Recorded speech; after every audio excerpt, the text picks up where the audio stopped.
রোজকার মতো চলে এসেছি আজকে আবার একটা নতুন রান্নার রেসিপি নিয়ে। আজকে রান্নার রেসিপিটা হতে চলেছে মাছ দিয়ে আলুর তরকারি রেসিপি। তো hello everyone, welcome back to my channel Mithun Mampi ব্লগে তোমাদের সকলকে ওয়েলকাম। কেমন আছো তোমরা সবাই? আশা করি তোমরা সবাই ভালো আছো। তোমাদের ভালোবাসায় আমি অনেকটা ভালো আছি। তো চলো ভিডিওর মূল পর্বে যেতে যেতে কথা বলে নেব। তো দেখো, এখানে আমি মাছগুলো ভালো করে ধুয়ে পরিষ্কার করে জল ঝরিয়ে নিয়েছি। এখানে আমি 6 পিস মাছ নিয়েছি রান্নাটা করার জন্য। তোমরা চাইলে কম বেশি নিতে পারো। তো সবার প্রথমে আমি এখানে মাছটার মধ্যে নুন আর হলুদ দিয়ে ভালোভাবে মাছটাকে মেখে নেব। নুন হলুদ মাখতে মাখতে বলে নিই, তোমরা যারা নতুন দেখছো আমার চ্যানেলটা, প্লিজ আমার চ্যানেলটা সাবস্ক্রাইব করে আমার পাশে থেকো। আর যদি আমার আজকের ভিডিওটা তোমাদের ভালো লেগে থাকে, ভিডিওটা একটা লাইক কমেন্ট শেয়ার করে দিও। তো দেখো, মাছগুলো ভালোভাবে নুন হলুদ মাখানো হয়ে গেছে। আর এইদিকে রান্নাটা করার জন্য আমি নিয়ে নিয়েছি আলুটা দেখো এইভাবে আমি লম্বা লম্বা করে কেটে নিয়েছি।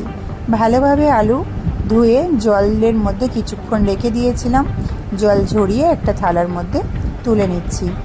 আর এখানে একটু টমেটোটা বেশি করে নিতে হবে। এই রান্নাটার মধ্যে আমি 2টো টমেটো ব্যবহার করেছি। আর মশলা হিসেবে এখানে নিয়েছি আদা আর রসুনের পেস্ট। তো সবার প্রথমে কড়াইয়ের মধ্যে আমি তেল দিয়ে তেল গরম হতে দেব। তেল ভালোভাবে গরম হয়ে এলে নুন হলুদ দিয়ে মেখে রাখা মাছগুলো একে একে আমি ভেজে নেব। তো দেখো, আমি সব কটা মাছ এখানে দিয়ে নিলাম। মাছের একটা পিঠ হয়ে গেলে উল্টে আর একটা পিঠ ভালোভাবে ভেজে নেব।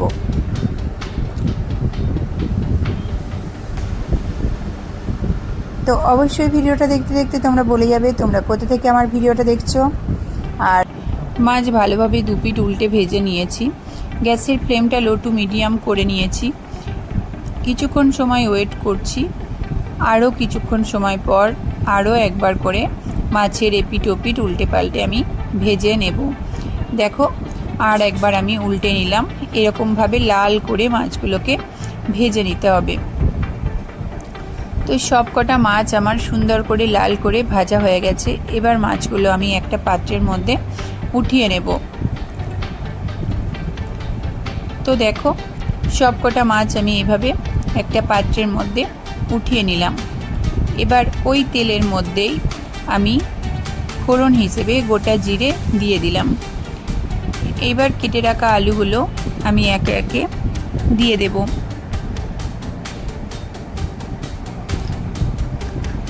আলু ভালোভাবে নাড়াচাড়া করে ভেজে নিতে হবে। গ্যাসের ফ্লেমটা লো টু মিডিয়াম করে আলুটা ভেজে নেব। আলুটা এখানেই আমি 80% কুক করে নেব। যেহেতু আলুটা আমি সেদ্ধ করিনি, সেই জন্য আলুটাকে ভালোভাবে ভেজে নিতে হবে। তো আলু ভাজা হয়ে গেলে আলুটাকে আমি জিরে সমেত একটা পাত্রের মধ্যে উঠিয়ে নেব। এবার ওই কড়াইয়ের মধ্যেই আরও কিছুটা তেল আমি দিয়ে দেব। তেল গরম হয়ে এলে আমি এখানে মশলা হিসেবে নিয়েছিলাম পেঁয়াজ, আদা আর রসুন। সেই মশলাটাকে আমি তেলের মধ্যে অ্যাড করে দেব। এখানে আমি কোনো গরম মশলা ব্যবহার করিনি। এখানে আমি কোনো রকম মিট মশলা ব্যবহার করিনি। একদম খুব সামান্য ঘরোয়া উপকরণ দিয়ে রান্নাটা করেছি। তো দেখো, মশলার মধ্যে আমি হলুদ গুঁড়ো, স্বাদ মতো নুন, তার সাথে একটু লঙ্কার গুঁড়ো, আর তার সাথে ধনিয়া গুঁড়ো, আর তার সাথে দিয়ে দেব আমি গোলমরিচের গুঁড়ো। তো এই কটা উপকরণ দিয়েই আমার এই রান্নাটা আজকে করব। তো দেখো, মশলার সাথে ভালোভাবে গুঁড়ো মশলাগুলো মিশিয়ে নেব। এইভাবে মশলাটাকে ভালোভাবে সময় নিয়ে একটু কষিয়ে নিতে হবে। মশলার গা থেকে তেল যতক্ষণ না ছাড়ে ততক্ষণ মশলাটা এইভাবে কষাতে হবে। তো দেখো, মশলার গা থেকে অলরেডি তেল ছেড়ে দিয়েছে।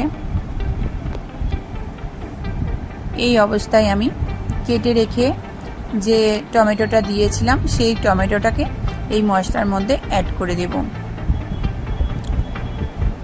টমেটোর গা থেকে যেহেতু জল বেরোবে, সেহেতু মশলাটাকে গ্যাসের ফ্লেম কমিয়ে আরও কিছুটা আমি সময় নিয়ে কষিয়ে নেব। তো দেখো, মশলার গা থেকে টমেটো থেকে জল বেরিয়ে এই অবস্থায় হয়েছে। তো আরও কিছুক্ষণ কষিয়ে নিয়ে আমি ভেজে রাখা আলুটা আমি এই মশলার মধ্যে অ্যাড করে দেব। টমেটোটা সেদ্ধ হয়ে যাবে, আবার টমেটো থেকে একটু হালকা জলও বেরোবে। তো এরকম হয়ে যাবে মশলাটা।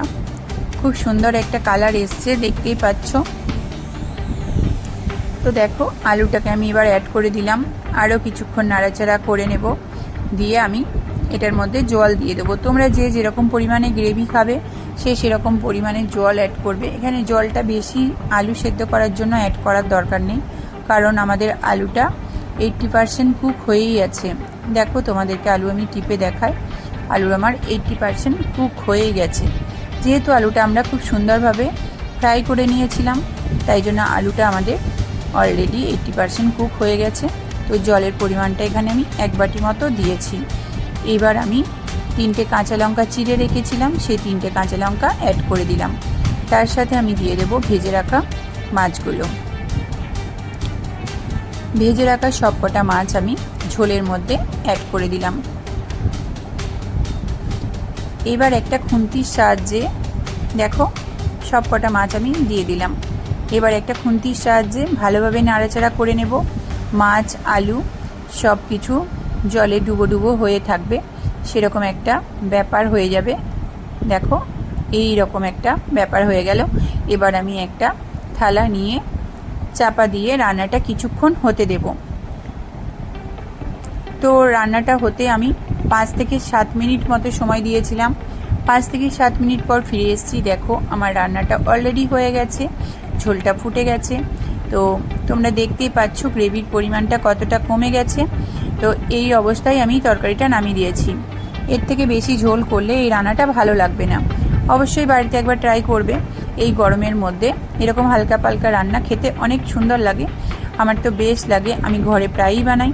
তো এই ছিল আমার আজকের ভিডিও।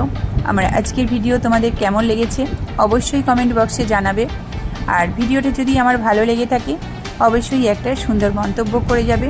তোমার ওই একটা সুন্দর মন্তব্যে আমি আবার পরের দিন একটা নতুন ভিডিও আনার উৎসাহ পাই। তো কে কোথা থেকে ভিডিওটা দেখছো কমেন্ট বক্সে বলে যাবে। সবাইকে অনেক অনেক ভালোবাসা, বড়দের প্রণাম, ছোটদের ভালোবাসা দিয়ে আজকের মতো ভিডিওটা আমি এখানেই শেষ করছি। পরের দিন আবার দেখা হবে অন্য আবার একটা ভিডিওর মাধ্যমে। ততক্ষণের জন্য সবাই ভালো থেকো, সুস্থ থেকো, সবাইকে ভালো রেখো, আর আমাকে অনেক অনেক ভালোবাসা দিও, কারণ তোমাদের ভালোবাসা ছাড়া কোনো কিছুই সম্ভব না। আর সবাইকে সবার পাশে থাকতে হবে। তো আজকের মতো টাটা।